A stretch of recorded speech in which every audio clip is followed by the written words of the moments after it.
So we're kind of not going to talk about that at all because I'm taking a different approach. That's why am I here? Like that book is called Why, How, Where. Why am I here? How did I get here? And where do I go when I die? Those are three essential questions that you have to ask yourself before you die. My favorite part of the book is the last chapter that talks about why, because it's called How, Why, Where, but I actually wrote it How, Where, Why, because I wanted the why to be the conclusion.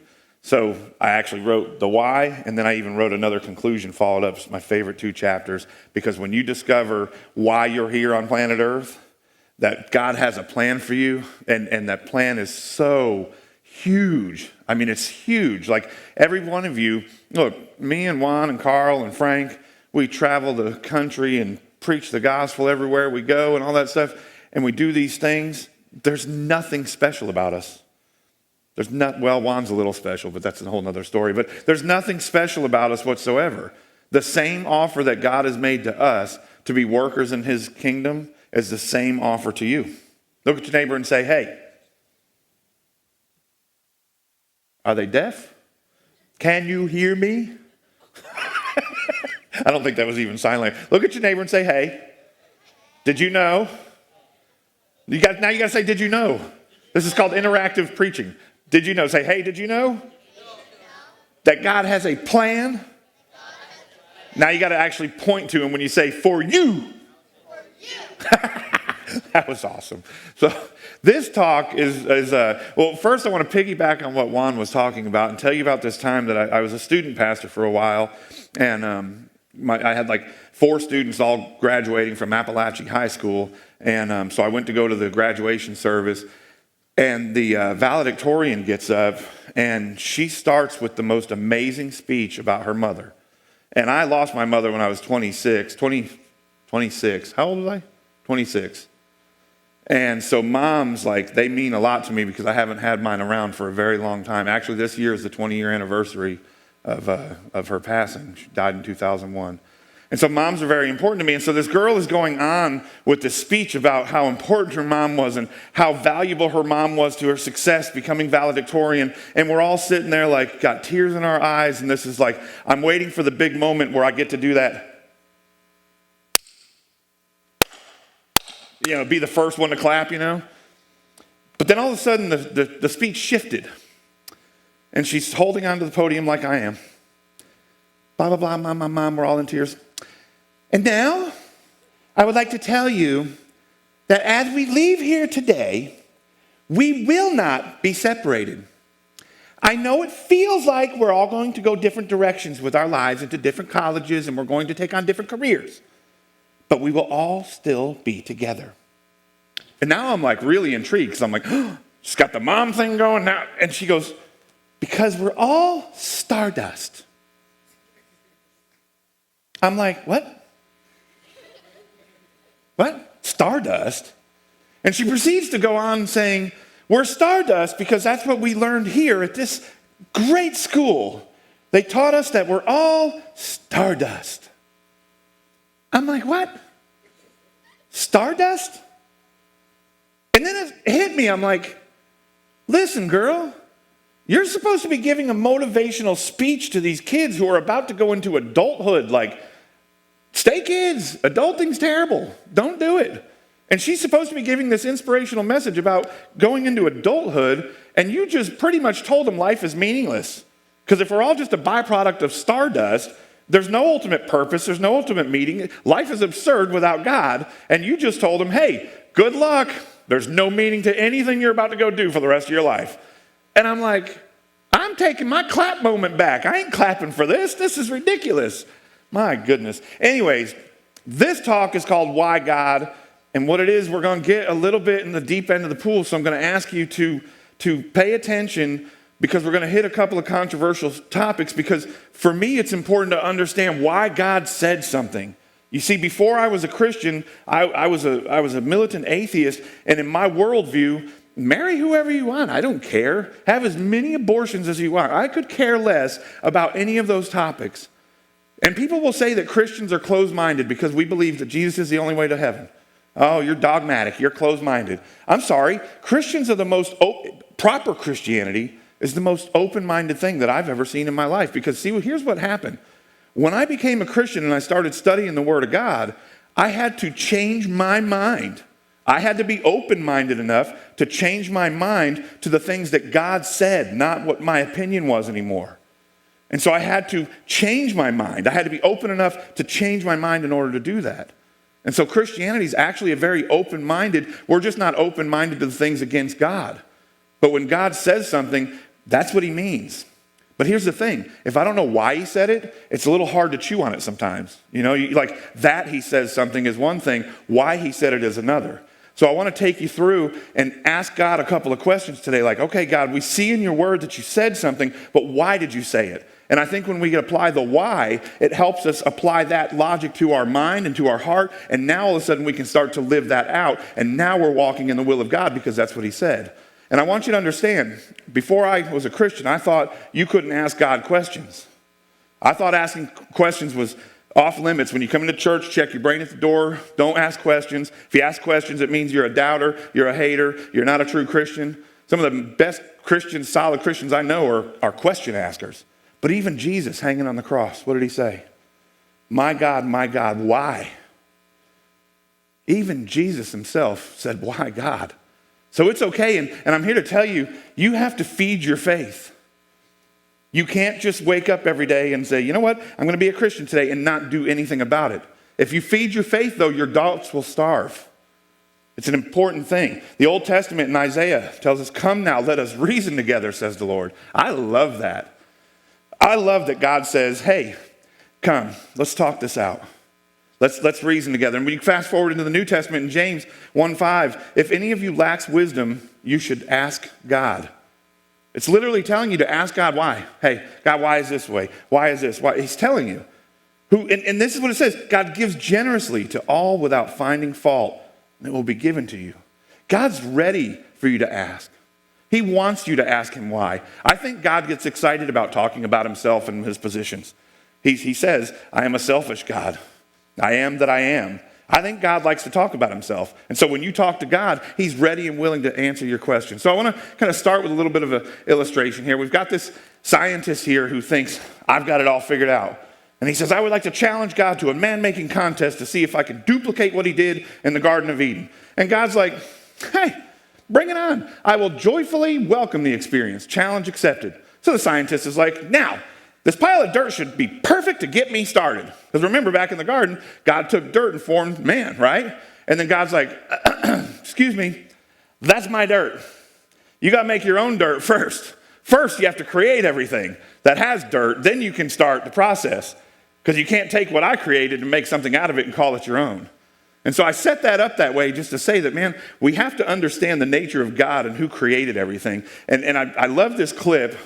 Because to me, it's like an aha moment. So check out this clip. We're gonna unpack this a little bit. There comes a point where all of a sudden you realize, you know what? I'm not God. And as I said the other day, the best news I've ever had all my Christian walk when I met Christ, I never have to be God. Not a single moment will go by in my day that I have to be God of the situation. Every time I can turn around and go, Jesus, what do I do? And so I want to give you an illustration here. You come over to my house, and I got Monopoly out, and I'm like, hey, listen, I'm going to go and I'm going to fix us a sandwich. I'm going to get us a drink. We're going to play some Monopoly. And you're like, I love Monopoly. I'm like, you know what? You go ahead and set the board up. Set it up any way you want. And you're like, any way I want? I was like, yeah, any way you want. Go ahead and set it up. So you're like, man, you give yourself all the money. That's what you would do, wouldn't you? You give me $100. You're like, here you go. Then all of a sudden you're like, I got all the properties on my side. You give me Connecticut because that's where I'm from, trying to be nice to me. Then you're like, you know what? I'm building hotels around this whole stretch. You come around here, you're going to pay that $100, boy. You're going to have to sell me Connecticut back. And you give me a house on Connecticut. So I come in and I look at it and I'm like, I just wiped the whole board clean because I'm like, I don't like the way you set that up at all. And you're like, what did you do? I'm like, well, I don't like the way you set it up. Wait. I forgot the drinks, though. Here's the sandwich. I'll be right back. I'm going to go and get the drinks. While I'm gone, set the board up however you want. And so you're like, well, I'm going to do it the same way. I'm going to give myself all the money. I'm going to give you $100. I'm going to get all the properties. I'll give you Connecticut. And then I'm going to build hotels everywhere because that's how you win the game. And I'm going to give you a house. So I come back out and I set the drinks down and I look at it and I'm like, poof, and I wipe the board clean again. You're like, what are you doing? Why do you like the way you set up the board? That's what I'm doing. And then all of a sudden you're like, dude, have you broke out the instructions at all? And I'm like, what? Instructions? What are you talking about, instructions? I didn't know there were instructions to this game. And you're like, yes. And all of a sudden I look at it and I'm like, oh, there's a means to an end. There's a purpose. You see, everything that was happening up to that point was just one useless event after another, because if there is no rules by a rule giver, then it's just one meaningless event after another. Life is absurd without God. Life is absurd without God setting the standards for what's going on, just like the game Monopoly. If we didn't have the rules, and let me ask you a question. Anybody in here named Parker Brother? No. So anybody in here have the right to set the rules to this game? Unless your name's Parker Brother, you have to follow the instructions by the game maker. When you make your own, have you ever made your own board game? I did when I was a kid. I made my own board game. Have you? Kind of your hands like I started to make it and I didn't finish it. But finish it because it's so much fun. But then you get to create the rules because it's your game. You're the creator. You get to make the rules. Everybody picking up what I'm putting down? Cool. Now, just this is a side note. Why is he awake? Why didn't the creators of this game make him fall asleep or why is he like, argh? You ever played that game? It's hard, but that has nothing to do with anything. So we're back to here.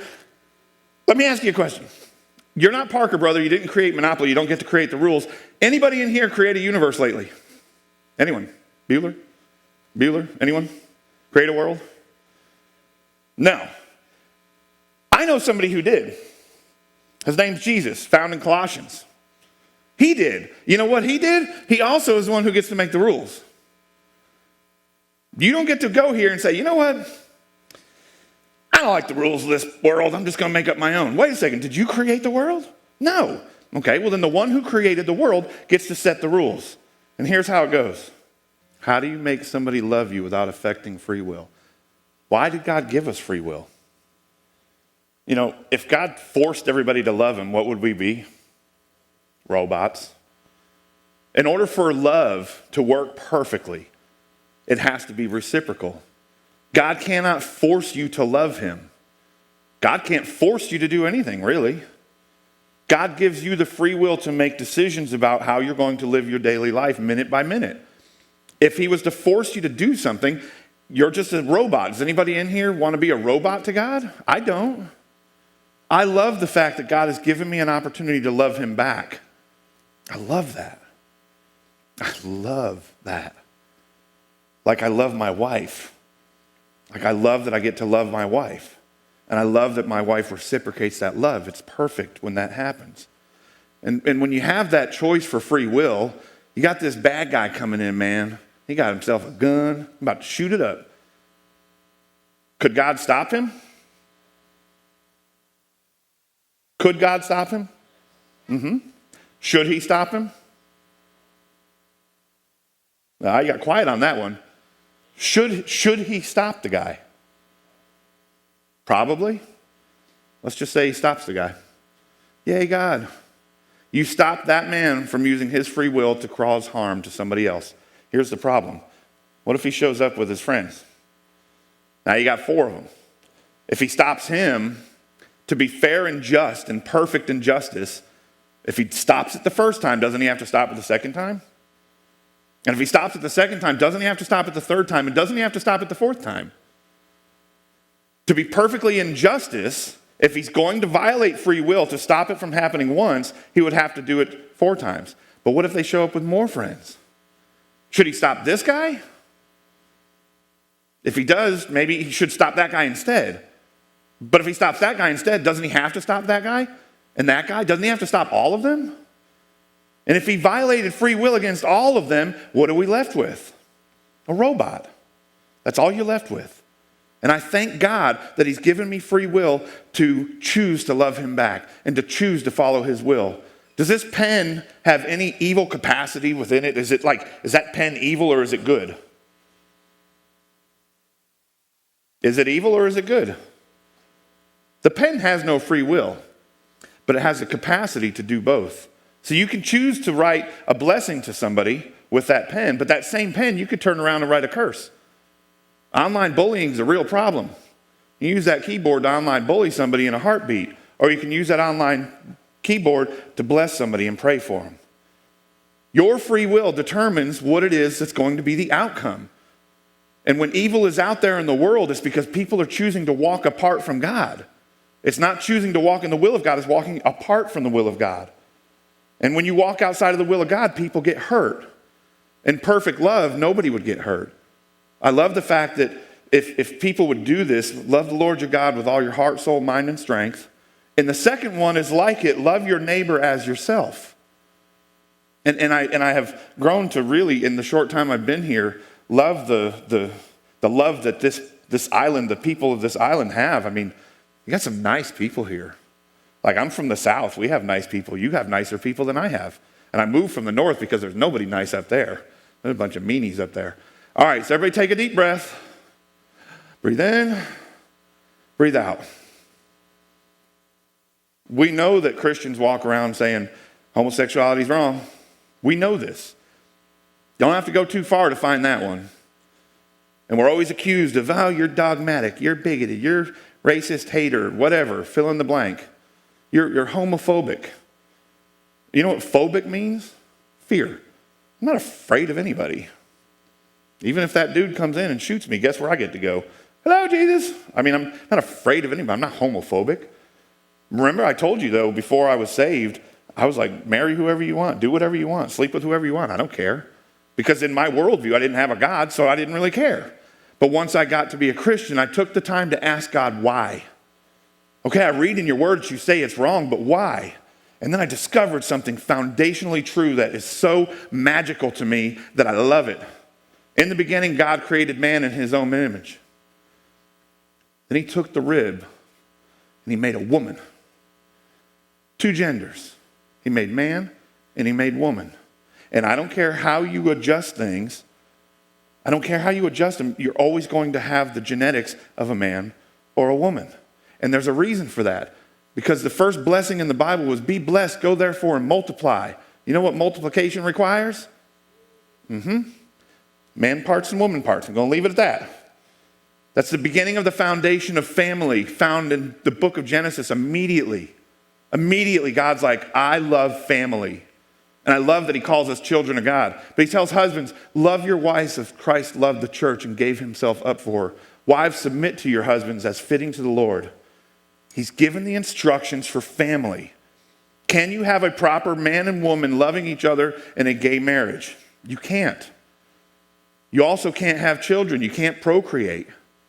That first blessing, be blessed and multiply, can't happen without family, without a husband and a wife and a proper family.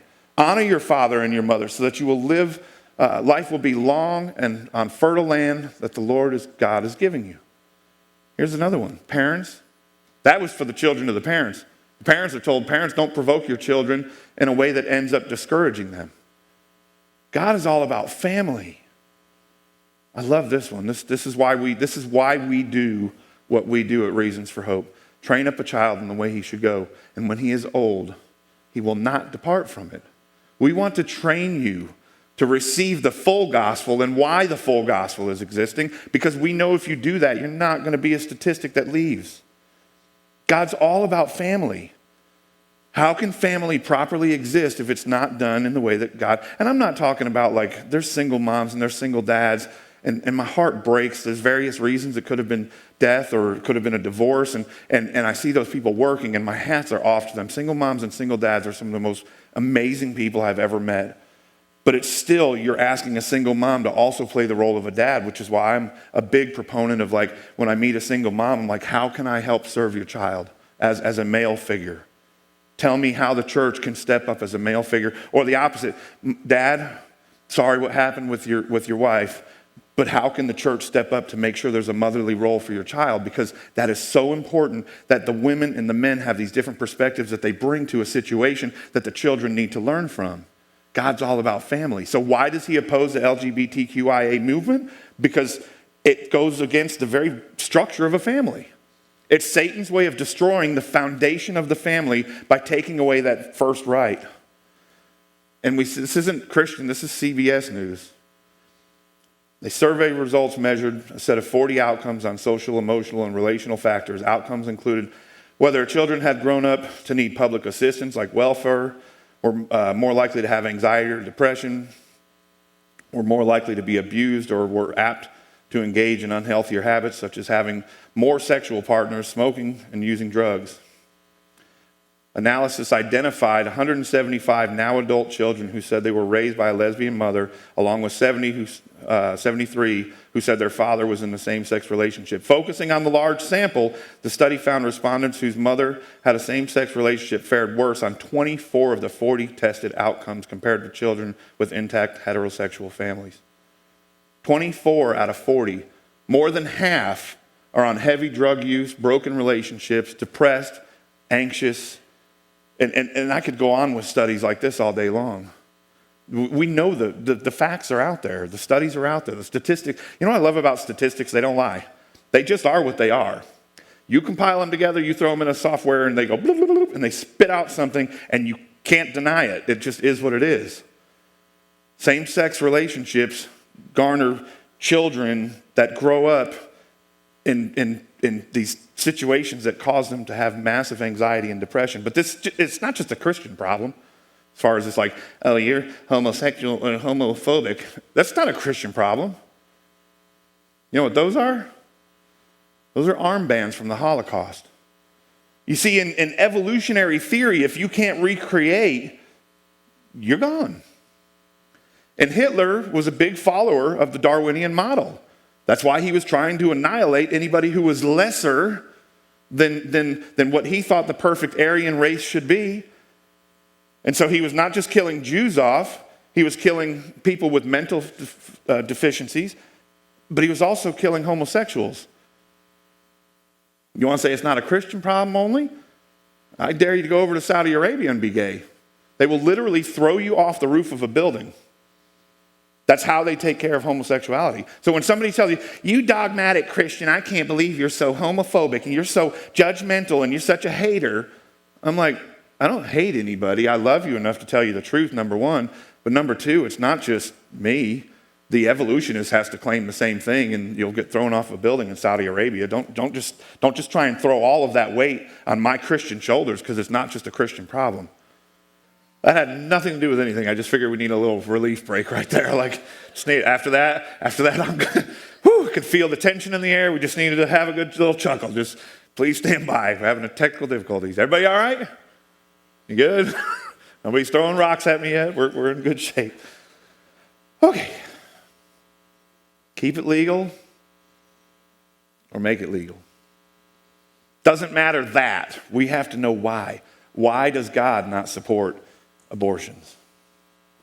It's not that. We know that Christians say that. But again, we have to ask the question, why? Why does God say what he says? Because when I understand why God says what he says, I can apply that now. I'm a natural born skeptic. I question everything.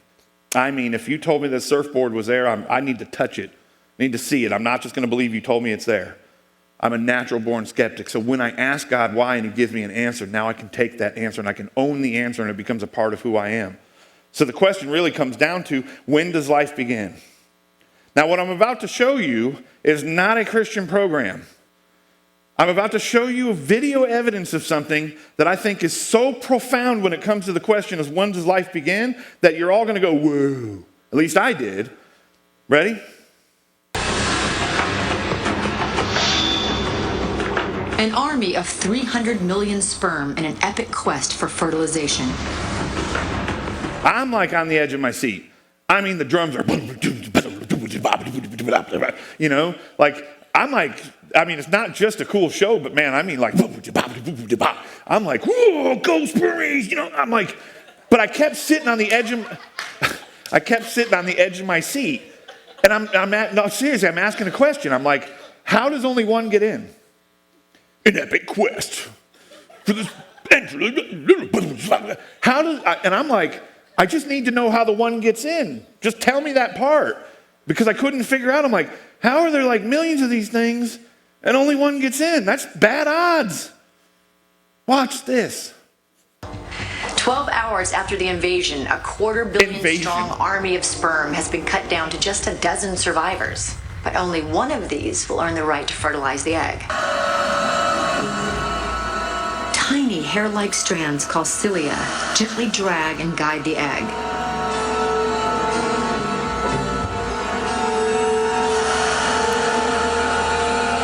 As it makes its way down the tube, the sperm suddenly go on full alert.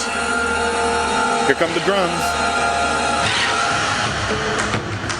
The approaching egg is releasing chemical signals, luring the awakened sperm towards it. It's a sprint to the unfertilized egg. Only the fittest sperm have managed the entire journey.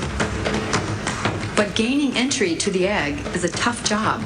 Watch this. Wait. Finally, one breaks through. Watch this. Not a Christian program. Instantly, the egg sparks electricity across its surface. This shockwave changes the chemistry of the egg membrane irreversibly. Look how sad they look. And locks out the remaining sperm. Okay, pray tell. Humor me for a second. In the evolutionary world, where would a spark of lightning come from in the center of the egg that hardens the surface of it and keeps the rest of them out? You're not telling me that, to me, that's the assigning of a soul right there. When that little dude made his way in, God's like, that's a baby. That's a life. I just assigned a soul right there. That's not a Christian program telling me that. That's a secular program that's like, man, lightning shoots through the center of the egg, hardening the egg. Why am I talking in that deep voice when it was a woman? Anyways, maybe that's how I heard her in my... So, you shall not murder. There's a difference between killing and murdering. Killing is not by choice. When a soldier gets up in the morning and has to go fight and kill somebody, it's not like they woke up that morning going, I can't wait to kill somebody today. That would be murder. Murder is an intention that you had to actually eliminate somebody else. And what abortion does is abortion is an intentional elimination of something else. It's the taking of a life. But then there's that age-old question, well, when is it a life? I would say as soon as the soul's assigned. That's my answer. But I've got, it's kind of a different view on this, so I'll share this with you and we'll decide what we think is the most rational or logical answer. Human rights. You may think you've always had yours, but you would be wrong. So how did you get your human rights? From the magical birth canal, of course. Disclaimer, birth canal is not the size of an actual birth canal. Just saying. Before the baby or fetus is born, it is not a human being. Clearly. But as it passes through the birth canal, something amazing happens that transforms it into a person with human rights. Observe. Not a person, not a person, not a person. Coming out the other end, a person! Human rights! Congratulations, you now have value. Can't say the same for this one. So what exactly happens in the birth canal that causes this magical transformation? No one knows. But popular scientific theories include fairies, aliens, or of course, a mini Big Bang. I think it's fairies. No human rights? Human rights. No human rights? Human rights. Makes sense. Thanks, magical birth canal. Science, logic, magic, human rights. What if it's a C-section? What if it's a C-section? You can thank Carl Kirby for that video. I had never seen it before, and he showed it to me yesterday. I was like, that's going in the talk right there. Because that's so elementary for what the world says is going on. It's not a baby until that thing comes out of that womb. Once it comes out of there, now it's a baby. That doesn't make any sense whatsoever. Those are 2017 down in 1996. Those are 2017, 20. Why are they out of order? I never even noticed that before. But that's how many abortions in those years. That's over 9 million lives gone. Over 9 million lives gone. Here's the scarier part. From 1973, which was the signing of Roe versus Wade, which legalized abortion, up to 2018, this isn't even a modern number, up to 2021, 41 million lives. It was devastating yesterday to be over at Pearl Harbor and see the thousands that have died in all of the sunken ships and the missing ships. When you walk around that one area and there's just ship after ship after ship and name after name after name after name, and it was devastating. I think it was like 4,000 is what the number had said, roughly around there. 4,000 is a drop in the bucket to 41 million gone. Those are lives that God assigned a soul to, people. And somebody used their free will to decide to murder the life that God has assigned. And so then we look at like, okay, well, why? Why are they doing this? You go down to 23 and 25%. Can't afford a baby, not ready for a child. That constitutes nearly half of the reasons why people decide to have an abortion. Can't afford it, not ready. Done having children, I'll include that, puts you over the 50% mark. And to my answer to that is like, well, then don't have sex. If you're not ready to have a child, you're not ready to have sex. It's just black and white. If you can't afford to have a child, you can't afford to have sex. Black and white. If you're done having children, make sure you make wise decisions on how you're going to protect yourself when you're having sex with your husband or your wife. Do you know what that 0.5, it's less than 0.5 is? Because this is if you've ever had this conversation out there, you're always going to get this. Yeah, but what about rape? Yeah. Well, I first have an answer to that. Do two wrongs ever make a right? No. Just because a terrible sin. I mean, listen, I come from a family that has dealt with molestation and rape. I understand how terrible it is. I've got shoes to wear. I understand how terrible it is. We understand. But just because something terrible happened, does that mean you get to consciously murder something just because something terrible happened? No, but this is the point. It's less than 5% of the cases. Less than 0.5. It's not even really an issue. Not compared to the other reasons. It's really not an issue. But here at Reasons for Hope, we want to give you tools. That's why we're here. We want to give you tools so that when we're gone, you can do this on your own when you're having these conversations. And so we've simplified things on so many levels. And if you don't have the Reasons for Hope app, go to your app store, Reasons, plural, for, F-O-R, Hope. Go to the app store. Look for the black background with a blue asterisk on it and download the app. And you'll have access, free access. We don't charge anything for any of this. You'll have free access to videos like this. Check this out. All right, here we go. This one's going to be a rough journey that triggers some emotional dissonance and challenges some preconceptions. But hey, that's what Debunked is all about. And these things got to happen to get to the truth of a matter. So consider yourself warned. And now, imagine you're out one day and you see someone dump a bunch of babies on the side of the road.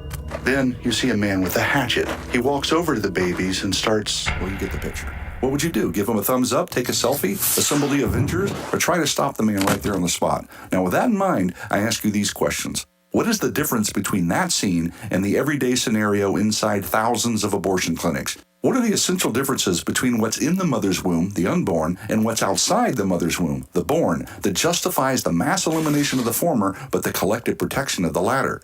Well, to help you answer that, I present to you the SLED test. What's that, you say? Well, it's this, I say. Does being a human being with human value and human rights have anything to do with our size, level of development, environment, or degree of dependency? Is a large middle-aged man more human than a smaller 14-year-old boy? Should a fully developed female be granted more human rights than an 8-year-old girl who is not as developed yet? Is someone more worthy of life if they live in a mansion in America and less worthy if they live in a shanty in Africa? Is it okay to eliminate a nursing boy, but not his 6-year-old sister simply because the nursing boy is more dependent on his mother? No, and of course, no. So then the unborn isn't any less human, void of their human value and human rights simply because of SLED, right? So now what? Well, some claim it's in the science, man. Just follow the science, they say. But when we do, it's clear from the earliest stages of development, the unborn are distinct, living, and whole human beings. In fact, the scientific evidence has been so clear for so long that even way back in 1981, a U.S. Senate report stated this: physicians, biologists, and other scientists agree that conception marks the beginning of the life of a human being. a being that is alive and part of the human species. There is overwhelming agreement on this point in countless medical, biological, and scientific writings. Okay, now fast forward a few decades, high-res photos, 3D scans, and brilliantly detailed ultrasound help us see with our own eyes what's in a human being's womb. And guess what? It's a human being. Wow. What else would it be? A piano? A whale shark? Just common sense. So now what? Well, there are those who actually know it's a human being. It's implicit in their language, but they use emotional appeals like, he's a financial burden. I don't want it. It's an emotional drain. It's not my fault. I'm not ready. It's not fair. She'll stop my professional progress. It'll get in the way of my desires and dreams. It's cruel for an unwanted child to be in this world. The child would be a product of incest. I can do whatever I want with my child, okay? Can you use any of those to justify the killing of the born? No. So then why the unborn? Look, enough is enough. This topic might be psychologically complex, but it's certainly not morally complex. We all understand that how you feel doesn't justify what you do or get to do. I mean, think about it. Your Honor, the reason I ran over those people is because they're an emotional drain. Officer, I know I killed those people, but if I didn't, it would have stopped my professional progress. And now, allow me to add this for good measure. When it comes to the possibility of actually hurting or killing a human being, shouldn't we err on the side of precaution? I mean, most of you wouldn't run over a box in the middle of the road if for a second you thought there might be a puppy or a kitten in it, right? But why not go to the same lengths to save and protect human babies? Just asking. Bottom line, human beings, all human beings, from the moment of conception have value simply because they are human beings, made in the image of God, period. Psalm 139:13 declares that God knitted you together in your mother's womb. So precious is life that God commands us not to murder, but instead tells us to love one another and do nothing out of selfish ambition. Rather, in humility, value others above yourselves. The minute we think we are more valuable than others for any reason is the minute we think others are less valuable. And that line of thinking is the root of racism, sexism, massacres, school shootings, bullying, hatred, and all kinds of other injustices that most of us rightfully stand against because we don't want human beings to be hurt or mistreated. And that should go for the unborn too. So this idea that the unborn are less human than the born and that it's okay to eliminate them has been debunked. Adios. That's free for you. Anywhere you go, you can have that right there on your phone. So the next time you're in this conversation and you don't feel quite prepared, pull out your phone. I can pull out my phone, go to my app in about 15 seconds, and I can start playing that video. And we've made 20 of those videos, and there's long teaching, short teaching. Everything is on there. All of it's free. Go download the app, and all of that's there. We want to help you be a defender of the faith. Closing with this, if you notice in that little scene at the beginning, God is a mean kid with a magnifying glass. Smite me, O mighty smiter. And see, and I think that's what a lot of people have a view of God is that he's just trying to bust your party. You can't have no fun. You can't do this. You can't do that. Listen, God knows the outcome of everything, and he is so much better at being God than I ever was. And he wants to do us well. And so when he suggests that we do certain things, there is nothing in him that's like, I don't want you to have fun. I don't want you to enjoy yourself. You just sit there and behave yourself. That is not how God acts. That's not how it works. If we were to follow his commandments perfectly, we would realize that he's said everything for our protection and our livelihood and for our well-being. He's not a smitey smiter. He's actually a loving father. But I want to encourage you, when you have a doubt, don't let your doubt rule. Go ask God why. And if you need any assistance, we are here. We may live a long way from here, but reach out to us through Reasons for Hope, and we will help you get the answer that you need. Amen? Everybody survived that talk? We all good? All right, amen.